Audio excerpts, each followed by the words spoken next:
I think I've told you guys before that sometimes I'll have Merlin going, like if I'm doing stretching in the morning or whatever, I'll just have it in the background and kind of check afterward to see like if I heard everything that Merlin heard.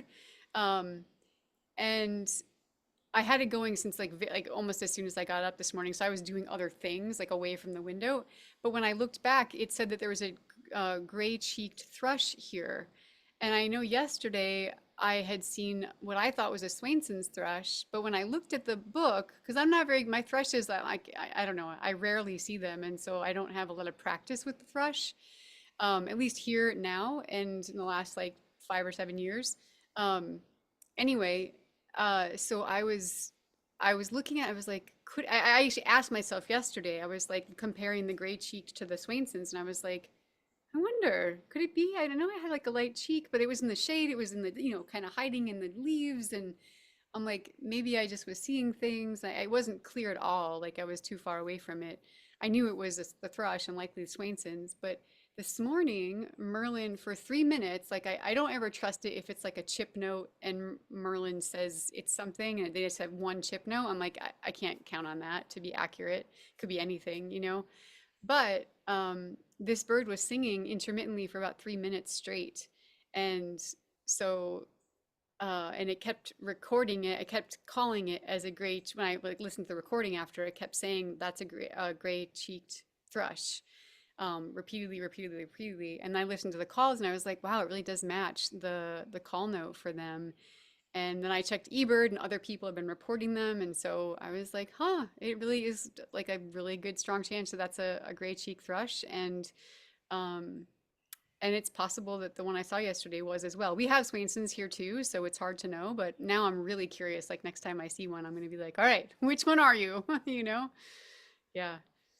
Anyway, it's my little bird story. Well, good to have you all today. We're going to be focusing on our eyes and our vision. Here comes Cindy. We let her in. We're going to be focusing on our vision today. So if you would like to position yourself in a place where you can see a lot, like that have the widest field of view possible, that would be the best for today. It doesn't matter if you, I know all of you seem to be outside, but if you're inside, it's okay. Just have a good view of the window. Um, and hi, Cindy, by the way. I know that you're here. You don't have to show yourself if you don't want to. It's okay, but just wanted to say welcome. And let me just do one more thing. For some reason. Hold on, guys. Sorry. Weird. For some reason, Cindy, I can't mute you. I don't know why that is, but if you could please mute yourself, that would be super handy. Let me get back to you guys. I still can't do it. Anyway, maybe she's just muted or it'll just be quiet. So, Are all right, you talking to fantastic. me? I'm talking to Cindy. Yeah, Cindy. I Oh, just can't. oh, okay. So I thought you said Susie. Oh no, sorry, Susie. Yeah, Cindy, I just can't seem to mute you for some reason. It's not giving me the option, which is weird. So, if you're able to do that, that'd be great. Okay, so, and here comes Jacqueline. All right, we're gonna set ourselves up. Hi, Jacqueline. Good to have you today. Have a nice view in front of you, a nice big view. So let's actually, since we'll be focusing on most of our eyes for the majority of our sit today, let's start with our eyes closed. If you feel like you're in a safe and comfortable place. So begin with your eyes closed and just start to notice the sensations in your body. You can start to notice your posture, your breath. And with this first part, just take stock, just notice, like, how am I sitting? How am I breathing? What is my heart rate? Don't try to change it just yet, but it's just good to observe. Notice where you settled into. And then if you want to shift, you can go ahead and shift your posture, your breath. Can you feel the sun or the wind on your skin? What does it feel like to have your feet maybe touching the earth or touching the shoes which are touching the earth?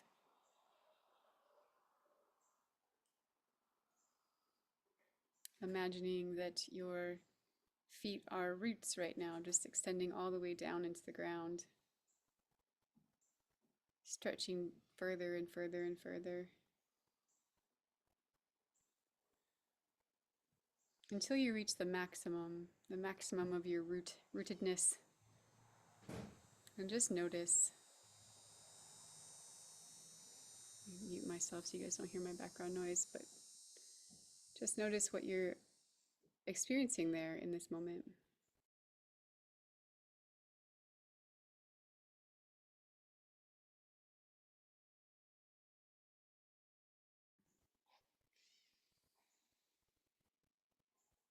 Are your roots one big, long, strong taproot, or do they stretch out in all directions?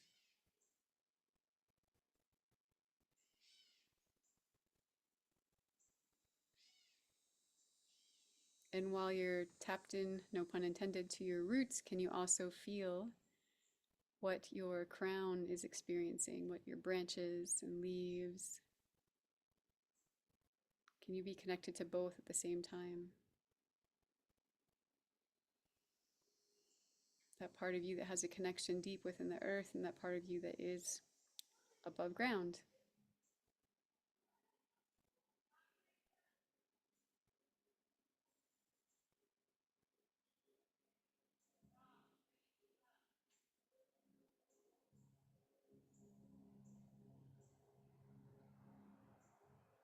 Good work. So now on your next exhale, make sure you exhale completely and fully. You can even blow the breath out, pushing, pushing, pushing. And then on your inhale, go ahead and just allow it to flood into your body as if you're drawing all the nutrients in from the earth up into your body, slowly from your toes to your knees, to your hips, to your belly, to your chest, your arms, your fingers, to your neck, head, all the way to the crown. And do that a couple of times.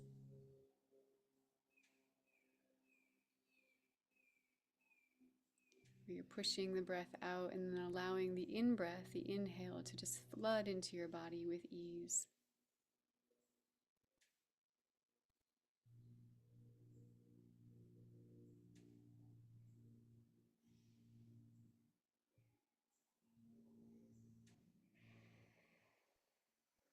Good work. So now start to take stock of the sounds around you. You can begin first with the quieter sounds today.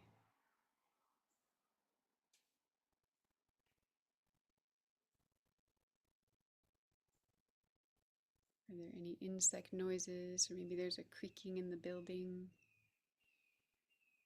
Maybe there's a far off call.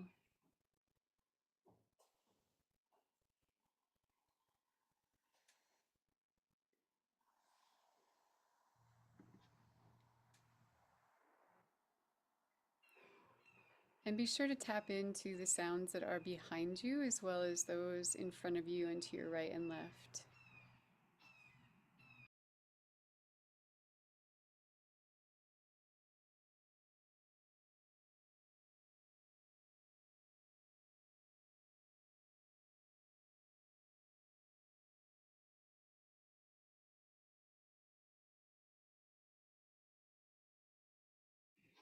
Wonderful.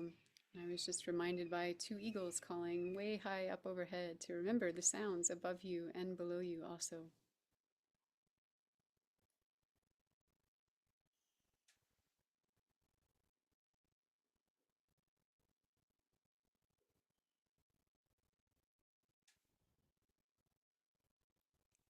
Good work. And now stretching and listening for the sounds that are a bit more prominent, those that are louder. Scanning your environment with your ears. You can go back and forth between stretching far off in the distance for the loud sounds and then coming back. And then do that almost as if you're a kid drawing a sun, kind of a generic sun where there's long beams and short beams. And so go out in all directions, searching for the sounds, noticing who's around you, whether you can identify them or not, that's of no consequence. Just noticing the quality and type of sounds that are around you right now.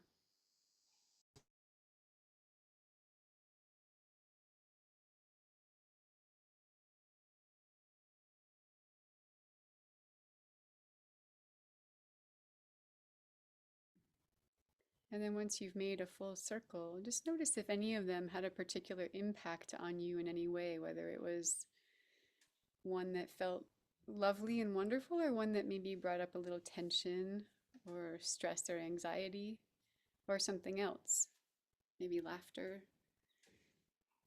Just noticing if there's any emotion that any of those sounds brought up for you.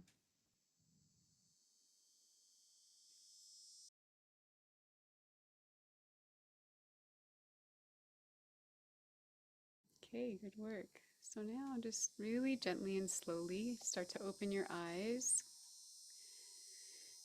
Welcome yourself to this day today outside of your body in your herd experience.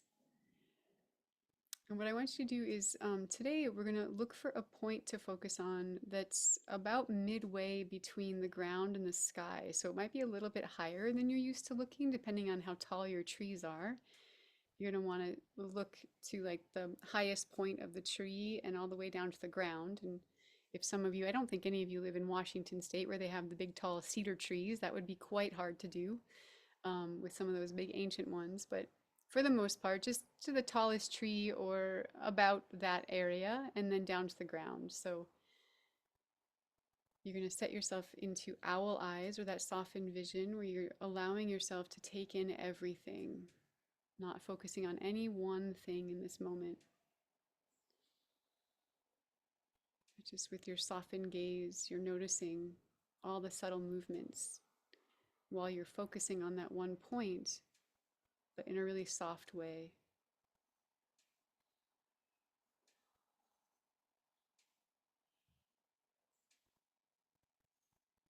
And just start to notice what shifts or adjusts in your own body, in your own sense of things as you shift into owl eyes right now.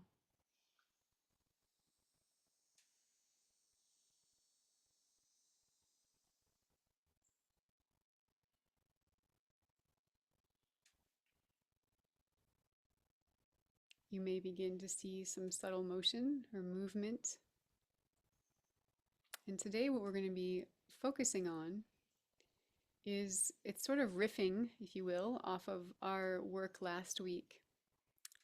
And so, what we'll be listening or looking for today is how the movements of the birds are different from other motion that you might be seeing. So, you're just going to keep your eyes in owl eyes as much as possible in this softened vision.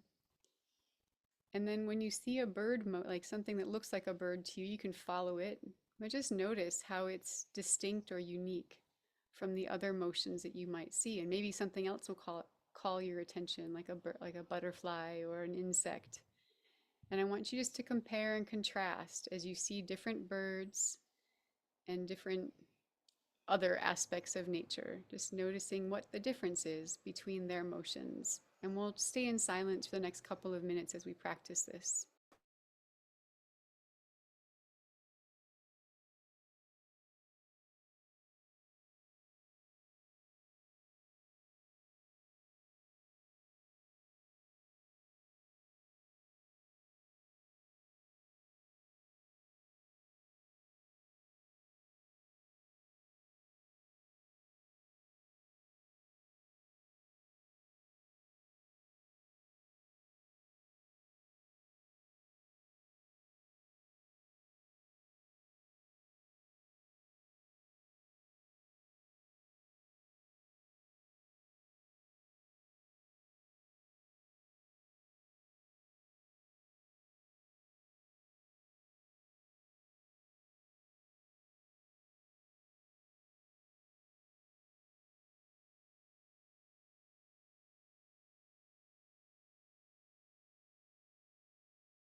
And if you find that there's something that you want to follow with your vision, once you're complete with that experience, come back to the point that you were looking at before and continue to go back into owl eyes.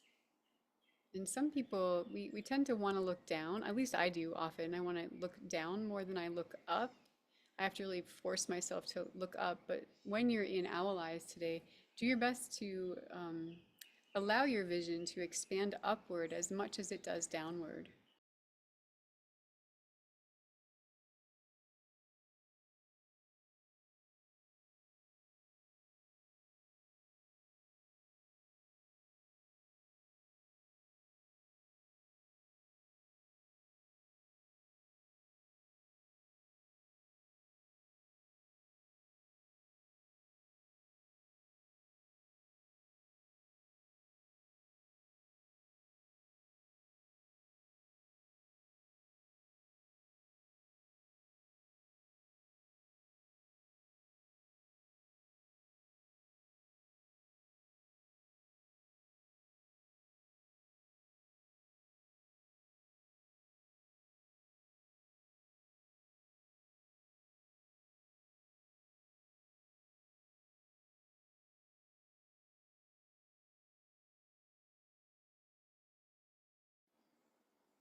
And be mindful of your softened vision. So noticing if it really is soft or if your eyes are squinting a little bit or scrunching to see, because sometimes it's hard for us to stay soft. We're so used to focusing. So be attentive to your facial muscles because your muscles will tell you if you're really soft right now or if there's a little bit of a squint going on there, a little bit of an effort. So do your best not to effort during this.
Now for a fun challenge.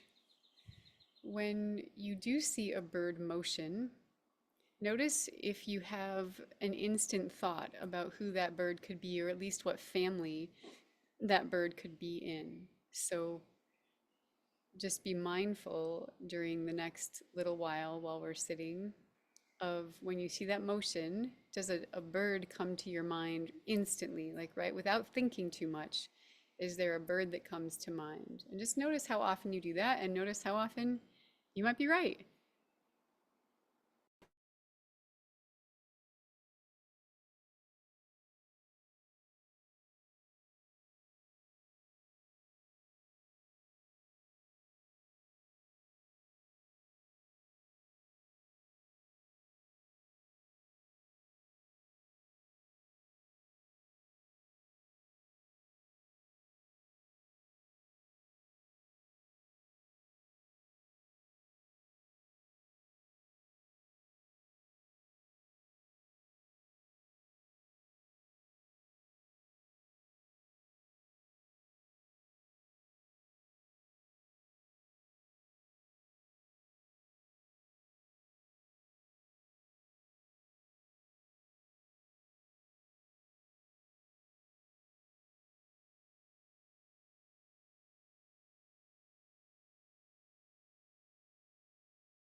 And if for some reason you're not seeing any birds right now, you could just allow yourself to go into your quiet mind and practice that right now. It's a great opportunity for that.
Keep checking in, noticing if your face is soft, if your eyes are soft, if you're allowing yourself to gaze upward as much as downward.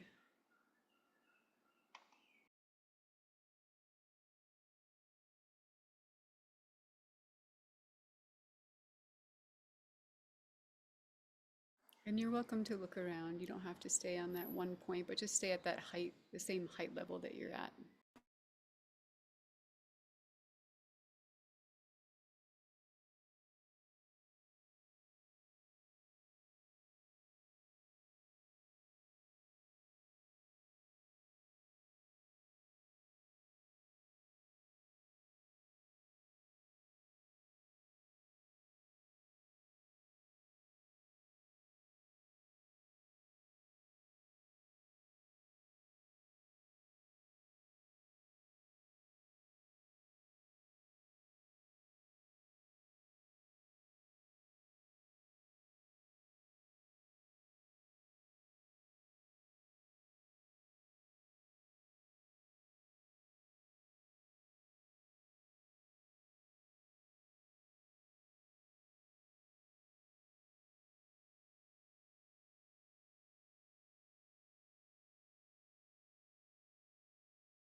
So even though we've been in a more soft gaze right now, it can be a lot of effort or work for our eyes to stay in this softened gaze. So if you need a break from that, feel free to take a break. You can even close your eyes for the last couple of minutes if you want to give your eyes a rest, or continue to do the practice if that's working for you.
Okay, good work, everybody. So take the next minute or so and offer your own gratitude or blessing to those ones that you connected with this morning.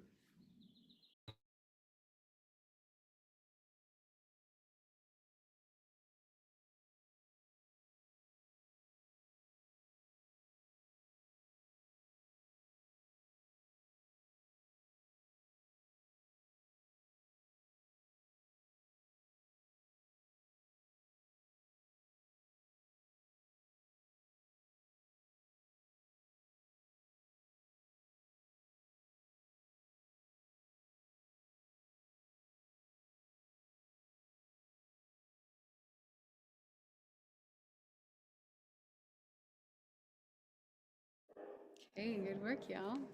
So if someone needs to head out, thank you for coming. So good to have you here. And for anyone that wants to share their experience, love to hear how this morning's practice went for you.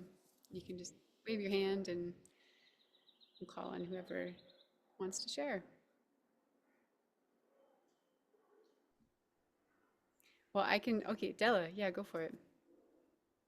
Well, um, yesterday I was at a small lake and I was practicing this. And we've just had the arrival of warblers.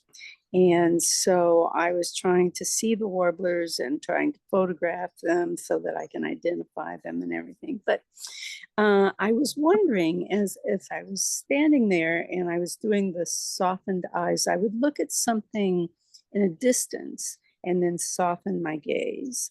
And then I would focus on something close, like a tree on this side of the lake instead of the opposite side of the lake, and soften my gaze. And it really made a difference. I could see so much more if I focused on something across the lake, further away. I could have a broader vision. If I focused on the tree that was on my side of the lake, it wasn't as quite as good for the size of the vision, but it was maybe a little better for the immediate area. Anyway, that was one thing that I was doing in my free time yesterday. and the other, and as I was doing that, I was thinking, you know, the leaves are just turning yellow, which makes it really hard to see warblers. And it's like, couldn't you come while the leaves were green? So I could see you. But I was wondering, now, how do I know it's a bird that has landed and not just the wind that's moving? Because those leaves kind of quake, you know, they make the, so you see the wind rustle over here and the wind rustles over here, but somehow there's a difference when it's a bird because it lands and it causes that little twig to drop a little bit, like there's weight on it. And it's different than just the wind. So anyway, that's what I was doing yesterday. Wow, Della, big high five to you. That is awesome, all of that. Yeah. Yeah, I think you're absolutely right with the looking further away, how it expands or it opens up a lot more of the visible field. And it's just that can be harder for people to maintain that for a longer period of time than something that's a little bit closer. It's just a bit more effort for your eyes to look that far. It's really good for us to practice that. I mean, it's great for our eye health, you know, to practice looking that far away, especially in owl eyes. Um, so for, you know, just eye strengthening exercises, that's an excellent one to do, but it does take a bit more effort. So for longer periods of time, if you want to sort of extend the owl eyes practice, I like how you went back and forth, you know, give your eye like a little bit of a rest. Even though it's soft, it still is a different kind of an effort to look that far away versus looking closer. So yeah, that was well done on that and what you noticed.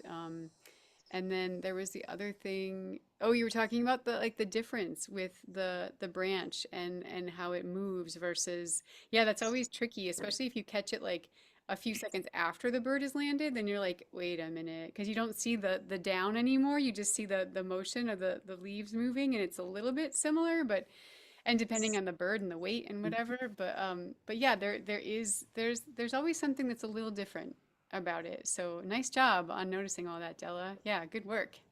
See, all of this is just going to make you a better birder and quicker at picking those the birds up when they're out there in the field. So nice job.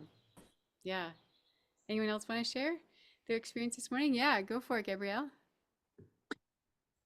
Two things. One was we just had a whole weekend of air show right over my house.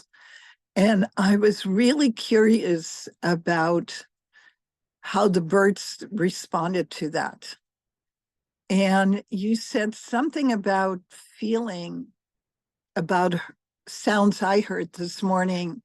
And I was just curious what the birds are feeling when there's this sound that is very warlike, with these planes going over, fighter jets, and so that was, I kind of went into that with this session with curiosity about how are the birds different today now that it's over.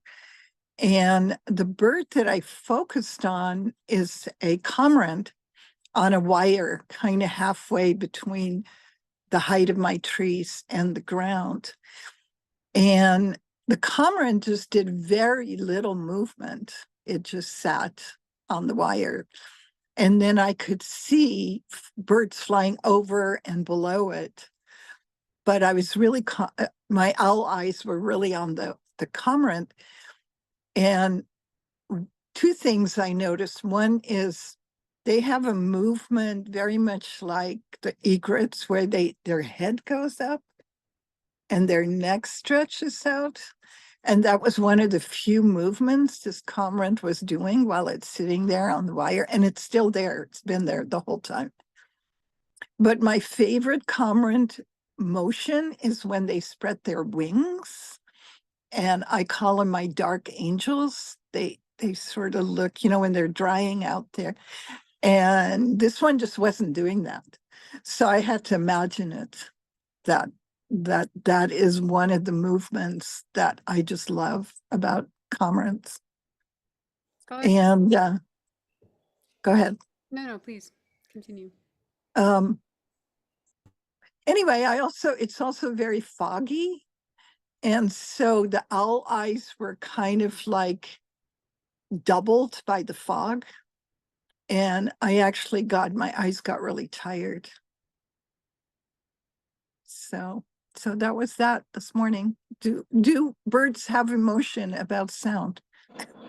Speaking of, there's a jet flying over right now.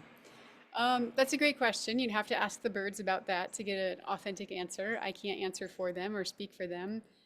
We do know there are studies that have been done, like especially during COVID when things were just really quiet, and there weren't as many people out or planes flying or anything like that happening, that they found that the birds, I don't know if it's sang more or sang louder.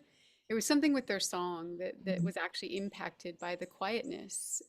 They did find that the birds responded to it being quieter, and I don't remember what the response was now, but there was a response. The other thing that we know is that certain birds, like Cooper's hawks, will take advantage of planes flying overhead. So when there's a distraction, this loud noise going overhead, that's often when the Cooper's hawk will come in to make their kill.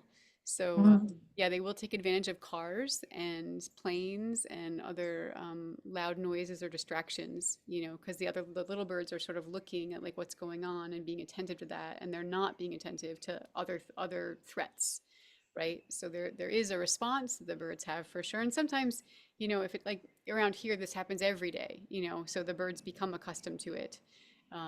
It doesn't mean it doesn't impact them like us, imagine being in just like an open field, beautiful sounds, birds and butterflies and everything, and never hearing a jet or something, and then being in an environment where there's jets all the time, right? It does have an impact on our nervous system in different ways, whether it's just because we put meaning onto that, or the physical vibration, you know, and how it's impacting our bodies. So I do think that there is something there for sure, but specifically what they feel, I don't know, you know. Yeah. I also just wanted to comment and say that well done on the observation with the cormorant, because we have a bird around here called the anhinga, which is very similar to the cormorant in a lot of ways, but also different and unique.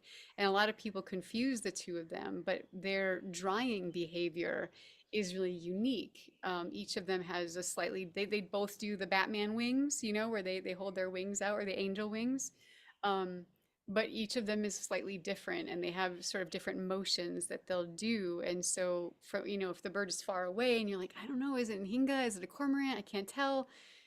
You can just simply watch the motion that's happening with them, or lack thereof, and pretty quickly be able to tell who it is. So I love that you were keying into those subtle motions that the cormorant was making, because even though you didn't have the anhinga to compare it to, what you're doing is you're starting, and all of you, this is for everybody, whether you're looking at a cormorant or some other bird, if you don't have someone else to compare it to, you're gathering that data, you're gathering that information. And so that when you are in a place where you might have both, or something else to compare it to, you really know that one bird. You really have a deep and intimate relationship with the cormorant. So you're going to be that much better at making comparisons to other birds, or really knowing in a split second, oh, that's a cormorant. You know, I'm sure of Mhm. that, right?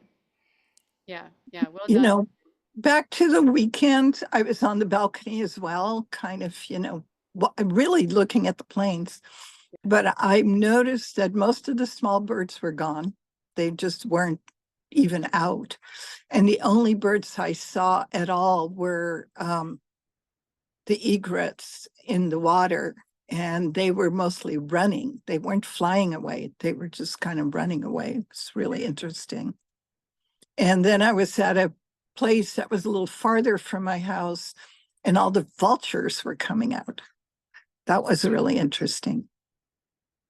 Ah, that's really great observations. Yeah, just keep, and you know, like, you know, for everyone, I always encourage you to journal all this, you know, take notes of it, and keep a nature journal, because you'll start to, it's not only gathering the data of the moment, but then when you put it from pen to paper, it does something else, you know, for you in that relationship that you have with that experience. So if you don't have a nature journal yet, now would be a good time to start one, and to journal these observations, because they're valid and important observations that you're making. Yeah. Awesome, Thank you. Gabrielle. Thank you. Yeah, of course. Anyone else want to share? Yeah, Jacqueline, please. And is it Jacqueline or Jacqueline? Can you pronounce your name for me, Oh, please? it's Jacqueline, and I go by Jackie too. Jackie. Okay, great. Yeah. And I just was curious where people are from. So, Gabrielle, where are you?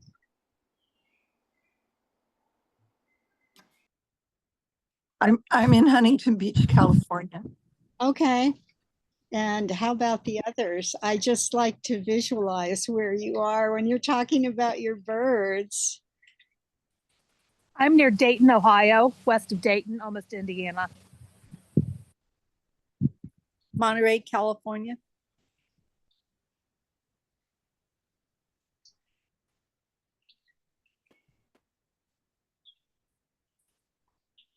Sorry, I kept muting myself. I think Susie's in Virginia. And then Julia, where are you? Tulsa, Oklahoma. Wow. And I got a text yesterday that said last night, millions of birds would be migrating over Tulsa. I thought, oh, good. It'll be dark. I can't see them. But then I thought, well, maybe they'll stop and rest, And so I made sure my bird feeders were all full and something.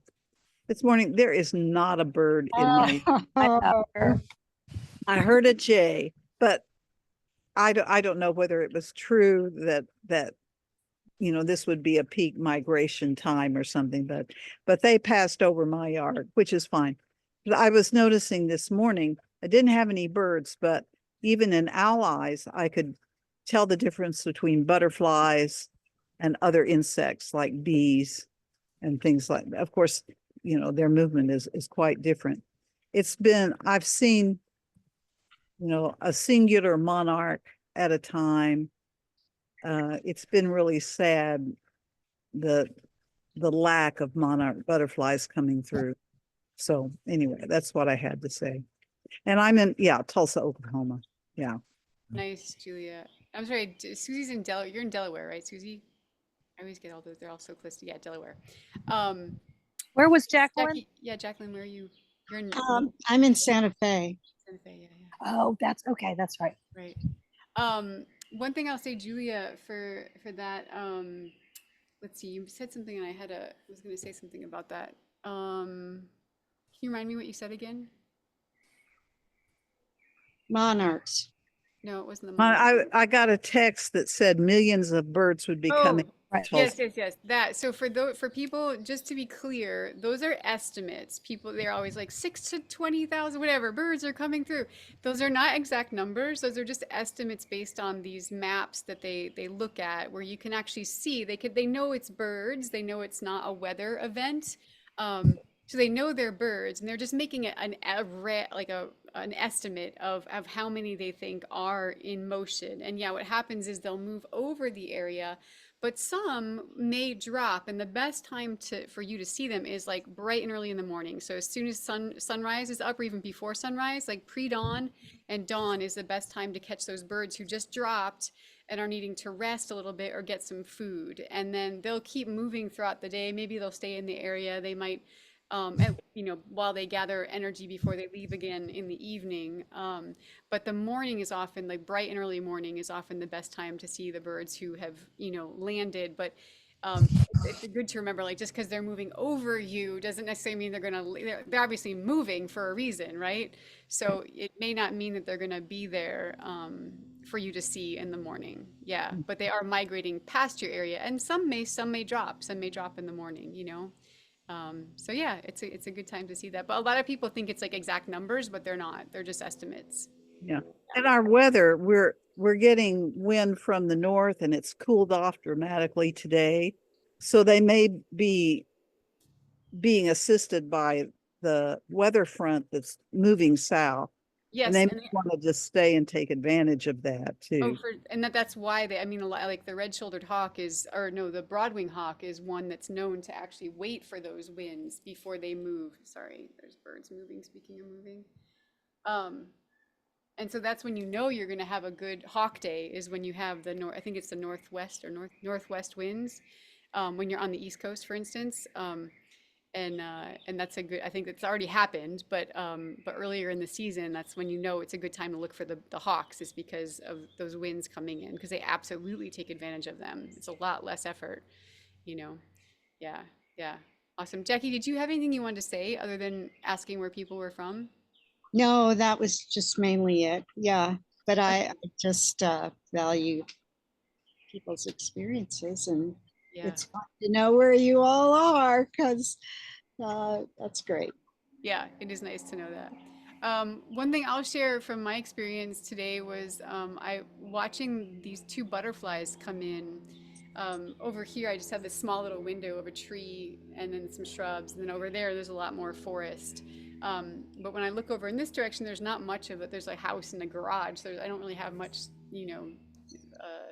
much nature to look at in this direction. But it's kind of neat that way. It's sort of a small window. And so sometimes I do enjoy looking out in this direction. And these two butterflies came by today, but they were gliding because there is a wind coming right now, ahead of the storm that's about to come in the next day or so. And so I was watching the butterflies not flap, but they were just gliding in. And what I noticed is, my first thought was just like, wow, what's making that bird stall? It kind of felt like a stalled bird, because the butterfly's motion is so much slower when they're gliding than like a bird who's gliding. They have, like, because of the weight, they can move in a lot quicker, and depending on if they're like diving from something or just sort of like a glide between their flaps. But still, my first thought was just like, I'm thinking bird in my head, of course, I'm like looking for birds. And then when I see the two butterflies fly in, my thought was like, wow, why are they so slow? I was like, oh, right, they're not birds, they're butterflies. That's why.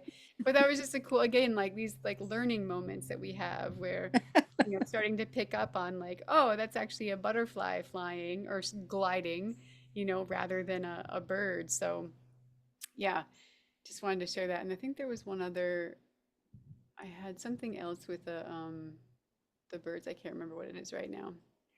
But yeah, it's fun. I got this because yesterday I was doing this and that's what I was curious about too. If anyone had when we were doing this, if you happened to notice how quickly you made a guess of a bird. 'Cause that's what I was doing yesterday. I was like just tracking how often I didn't realize I was doing it until I became conscious of it. And I was like, oh yeah, every time I see a bird motion, hi, butterfly, I'll make a quick guess of who it is. It's like circling right now.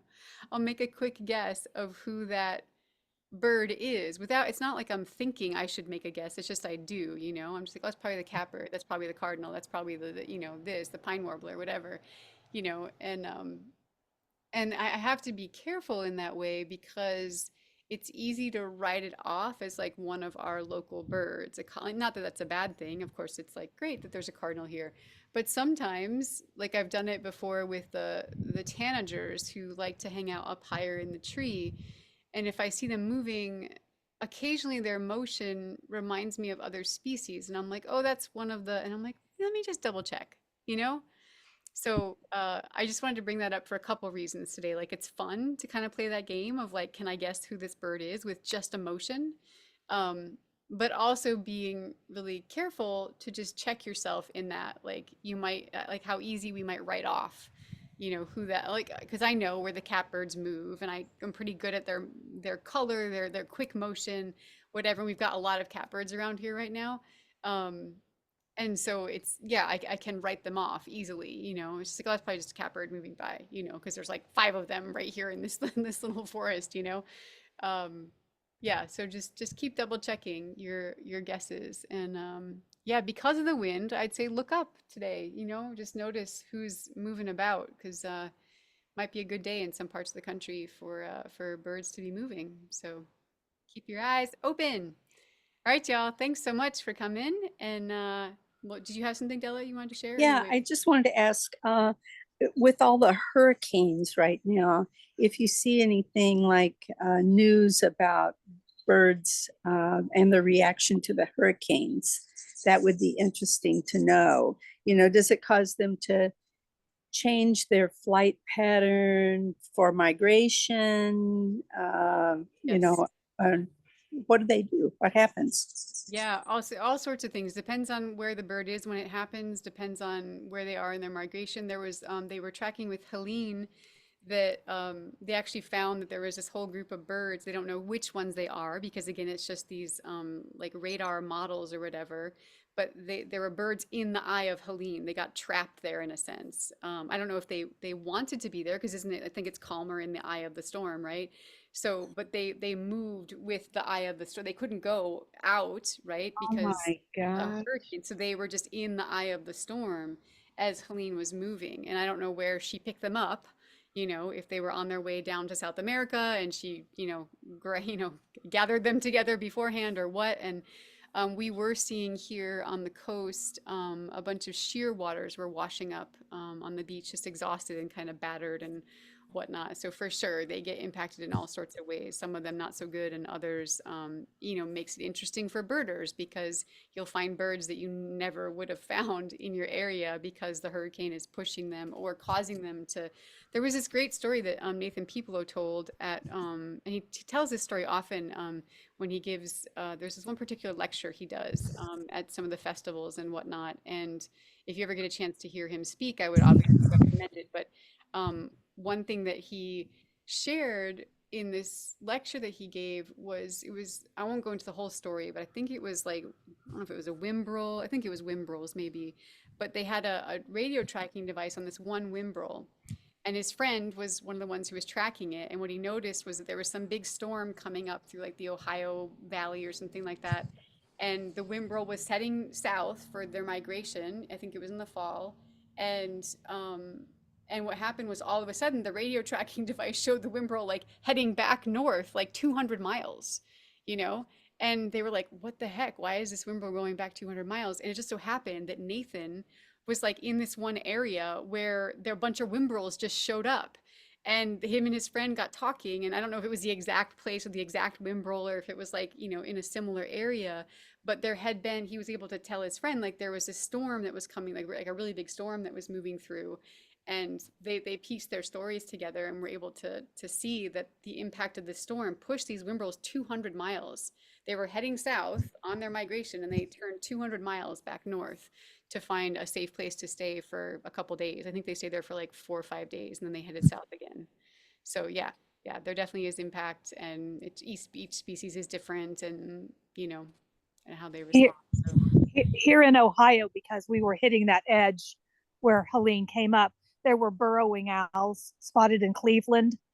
They just posted some sort of tanager from Central America was seen. So there's Wow. just some odd yeah, sightings. yep, Yeah, and I yep. noticed a decrease in bird spotting since it came through. So yeah, Yeah, it's it's just also no one's probably focused on that at the moment. They're just focused on survival. So no one's going to be like, putting eBird reports up right now. exactly Like, we're cleaning the driveway up so we can get in. yeah, and some people don't even have Wi-Fi yet anymore either. Exactly. So it's just like, doesn't mean they're not seeing birds. I've been curious about that myself. I'm just like, I wonder what happened. I wonder how they're doing, and how that impacted all of them. But I don't think it's a priority for a lot of people in this moment. Yeah, yeah, yeah, yeah. Jackie. Oh, on a more frivolous note, in terms of bird reactions, we're having Albuquerque has the balloon fiesta right now. Yeah.